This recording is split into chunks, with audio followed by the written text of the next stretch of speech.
Hi everyone, welcome back to the Animal Alphabet Challenge. This week I'm going to show you how to do some sketches of an impala. So this is episode I. So as mentioned, the impala, it's a type of antelope. Now we don't have too many of those in Devon, so I've used Pixabay, which is the royalty-free image website, to get my reference photos. Now as usual, I'm starting off with my Sharpie marker pen and some A4 mixed media paper, but what I wanted to show you this week is a few different ways of tackling the same subject, even though we're using very simple materials. So what I've started to do already on screen is just position the head, and the impala has quite large ears and quite large horns as well, and the horns are curved. So what I've done is just put in a couple of dots for the ends of the horns and the kind of middle, the sort of bendiest part of the horn as well, and we'll come back to that a bit later. But what I'm doing now is just popping in a loose outline of the body and just keeping things fairly simple really at this stage. So as I mentioned, we don't have too many impala in Devon. The closest thing we have are deer, and some of you may remember from a few weeks ago I went looking for deer in the grounds of Powderham Castle, and I did find them, but they were a little bit too far off in the distance. So I went looking again the other week, and I found some which were a bit closer and kind of running through the woodland and stuff. So really lovely to watch, but a little bit too far away to do any decent sketching from life. But I did have a go. I did a few quick ones, but I intend to go back again. So at some point I hope to show you sketching deer from life. But back to today's video, and you can see I've started to put in the outline of the front legs. And I notice at this stage I haven't indicated that there are two separate front legs. I've just, because the legs are kind of quite close together, I've just treated them as a single block. And I've more or less done that with the rear legs as well. Now what I hadn't realised at this stage is that I've made the body too small and too narrow, but I'll show you later how I kind of deal with that, even though we're using a Sharpie marker pen. So I've gone back to the head now, and I'm popping in the right hand ear, and then I'm coming to do the right hand horn. Now notice I'm going to go up to that first dot more or less and turn at that point and go to the top dot, which is where I marked the end point of the horn. So it's not a bulletproof method, but it's a really quick way of getting the curvature of the horns reasonably accurate, in a short amount of time. So do the same for the left, up to the middle dot, bend there, and then up to the end. And the horns taper in diameter as well. So just by having those two reference dots, it really helps you kind of keep things on track reasonably well. And notice the left horn is higher than the right, and that's the way it was on this particular animal. So while I've been chatting away there, I've popped in the left hand ear as well. And now I'm just indicating where the eyes are. And when we're using a thick-nibbed marker pen, or relatively thick-nibbed marker pen, like the Sharpie, we need to be careful when working on this scale, when dealing with the eyes, and that's why I've just put in outlines for the moment, because we don't want to be too heavy-handed with our treatment of the eyes. So now I'm just picking out a few key features, but a good tip, whether you're drawing animals or people, if you're doing the face, a good tip is just to position the eyes and then position the end of the nose and the mouth. Don't worry too much about what's in between, at least not initially. And even if you're drawing a human being, that's a really, you don't really need to draw the bridge of the nose too much, certainly not in the early stages. And in fact, you're much better off depicting the cast shadow from the bridge of the nose. The end of the nose you absolutely do need to draw. Now, back to the body of our impala. You can see that I put in a little correction there. Now, because we're using a permanent marker, I cannot remove that first line I put down. So I've put in a little correction line, and I'm going to have to live with my first mark. So let's see if I can find a way to incorporate that into the finished drawing a little bit later on. But now I'm putting in some marks indicating the line or the edge of the pale white belly of the impala. And now, having put in that initial silhouette of the two front legs together, I'm now starting to depict the individual legs. But you can see the animal is starting to take shape now. And the key thing when you've got quite a lanky animal, like a long-legged animal like an impala, and then it's got this graceful neck and then ears going out to the side and then the horns go up as well, it's important to make sure you can fit your drawing, the whole animal, on the page, if that, certainly if that's what you're aiming for. And although I'd measured things reasonably carefully, I thought, you can see I have put the feet a little bit too close to the edge of the page. I'm now doing a further correction to the body. So the body was way too skinny the first time. So I've now got 3 lines for the top of the back. But again, we'll try to incorporate that into the finished drawing rather than try and hide those lines. Now the tail is creating a lovely little cast shadow on the right hip of the animal. So I've included that. Now I'm just sort of pausing for thought briefly there. And then thinking, okay, well now I need to improve the line of the rear legs. And one of the great challenges with drawing deer from life isn't just tracking them down, as I said earlier, and actually trying to get close enough to them, but because they're naturally flight animals, they're moving all the time basically. So if you can track down a herd of deer, or if you happen to live near impala, a herd of impala or antelope, whatever type of animal you've got nearby, if you can go and find a herd to draw, then it's a little bit easier then to sometimes pick out an animal that's lying still, or if you are trying to do a moving animal, you don't have to use the same animal as reference all the time. You can just switch to the next animal that happens to be in the same position. So I've started to add a little bit of shading now, and we're still keeping things fairly controlled and selective here. So this, as I mentioned at the start, this is the first version I'm going to show you in today's video. So in the next couple of versions, I'm going to use still the Sharpie marker pen and the same paper, same subject but different pose. And what I'll do is just show you slightly different techniques that you can use even with simple materials as we're using today.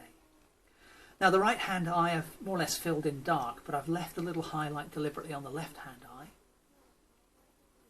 And I'm just starting to build up the head a little more, because although we put things in with very simple lines, and it just needs to be a little bit more substantial.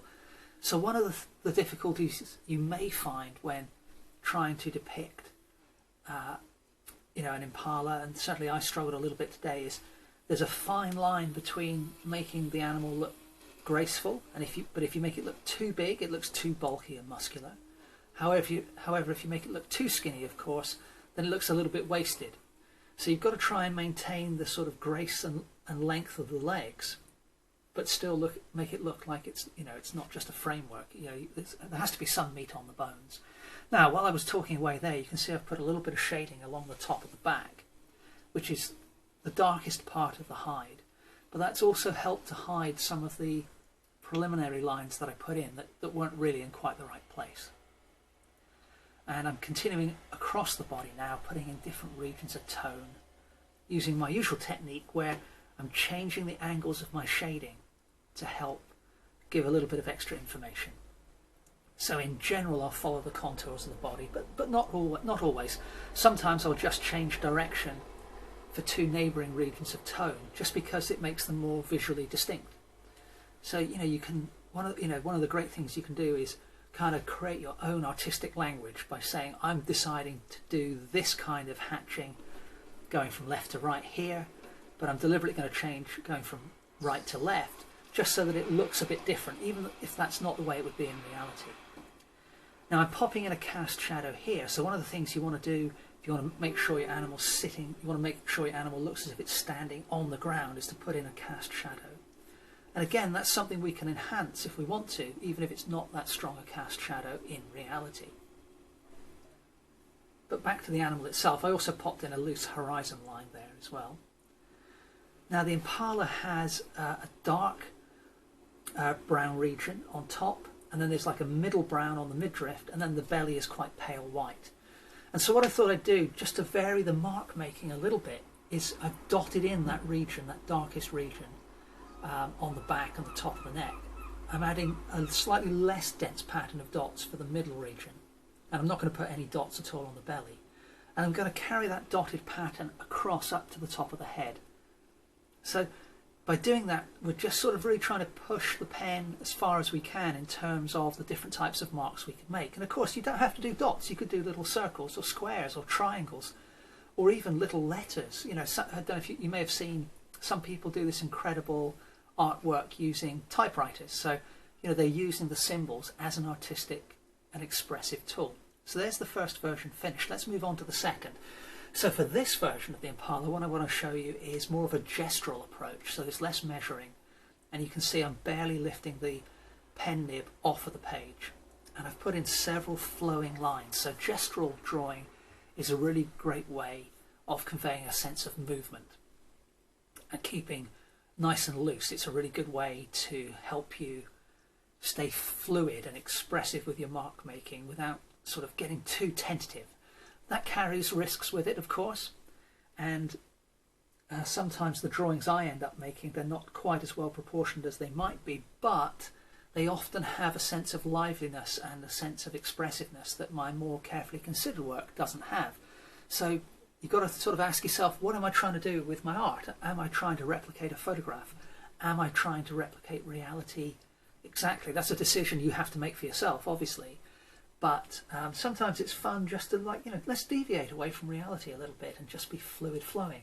Now check out the upper horn there. Notice I haven't carried the outline all the way along the horn. The middle bit has got some curved lines depicting it, and then there's a gap even. Now the texture of the horns on the Impala, they've got this kind of twisted nature with these ridges running, spiraling around the horn. So, you know, we don't have to use outline. You know, so I would really encourage you to, when you're drawing, if it's something you haven't tried, try to put gaps in your outlines. Try not using any outline at all in certain areas. And what you'll find is when you look at the drawing, your brain will kind of connect the dots anyway. So often what we do in our drawing, it's just as important what we leave out as to what we put in. Now the line of the back I had to correct just then.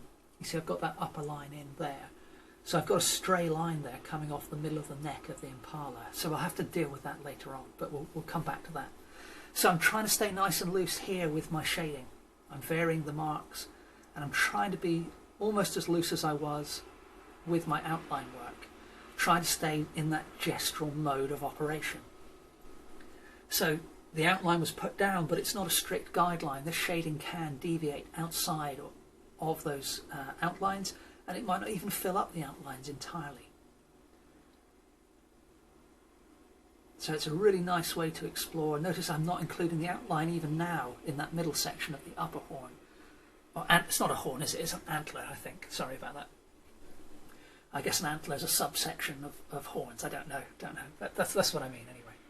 So we're shading in the eye there, leaving a bit of a highlight. And got to darken the nostril as well. But you can see this is quite a lively sketch. The last one was a little more considered. But in some ways that was necessary, because if you're going to depict the whole animal, you've got more to fit into the page. Because this is just the head and the neck, you know, it doesn't matter if I miss out a part of the body, it'll still kind of sit okay in the page. So that's a part of the editing we can choose to do. And, you know, something you can think about if you're planning your own drawing. You can say, well, you know, just because I've got a photo of these 5 animals, maybe I'll just do 3 of the heads and arrange them in a certain way. Now what I'm doing right now is I'm taking that little mistake and I'm converting it into a twig with a leaf on. And to kind of help create that little world, I'm putting an extra one on the left hand side as well now. So hopefully somebody who hadn't seen me create the drawing, if they just looked at that, they would just accept that as a twig with leaves on and not see that it was a correction of an earlier mistake. Anyway, that was sketch 2 done. I've already started on sketch 3, as you can see on screen. So again, we're taking a third approach here. This time, it's not so much about the line work, so I'll get the line work in for you in a fairly simple way. So this is kind of a middle ground between the first sketch in terms of the line work and the second sketch in terms of the gestural nature. So I'm kind of in between the careful nature and the totally loose nature, going somewhere in between. But what I wanted to show you for this one was I'm going to treat it more in a tonal way. So I'm not going to be too concerned about features, I'm not going to be too concerned about pattern on the hide or texture. So again, you know, even if you've got a complicated subject, a really good thing you can look to do is simplify as much as possible. So the ultimate simplification might be a silhouette. Just shade everything in black, done, or one colour. A next level of simplification might be a silhouette but with some highlights on, so some areas of black and some areas of white. The next stage might be just 3 levels of tone, dark, light and mid-tone. And then obviously you can build up to 5 levels of tone and so on. But again, often you'll find that the simplest drawings you make will sometimes be the most visually impactful. So while I was chatting away there, you can see I've popped in most of the body and legs of this impala. Now this one doesn't have any antlers, and it's actually standing at the water's edge, so I'm going to include a little bit of a reflection here. But you can see I've started to shade already, and I'm putting in things quite darkly here. Notice I'm curving the lines around the torso to help create the illusion of 3 dimensions. And what I'm doing is I'm looking at my reference photo, I'm doing my best to ignore any patterning, and I'm just looking where is it dark and where is it light. So I'm just building up a 2-dimensional pattern on the page of dark and light, and hopefully that will read when we look at it as a 3-dimensional entity. Now of course sometimes there will be bits of patterning on the animal which are particularly dark, and so in those cases, like on the top of the face there, I have included that. Just popped in the eyes, but you can see I'm treating this far more simply than I did the first 2 really. It's little more than a silhouette with some bits left blank to show that the light's catching. Got these wonderful long spindly legs, something of a Bambi-esque nature about this particular animal. And what we'll do is once we've shaded in those legs, then I'll put in a little line, there we go, a little shoreline for the edge of the water. And then what I'm going to do is, having popped in this horizon line, which I'm doing at the moment, I'm going to pop in a quick reflection. Now, lots of different ways of doing reflections, but if we're using a Sharpie marker pen for a single animal here, then essentially what you're doing is mirroring the animal down below, but you're adding some squiggles to the lines. And then having done that, having painted the reflection, it's a good idea to run just a couple of lines horizontally across that reflection. So what you've done there is the reflection has been depicted, and then the reflecting surface has been depicted as well. So there we go, 3 quick sketches of an impala. Hope you enjoyed this episode. Hope to see you next week for the Animal Alphabet Challenge.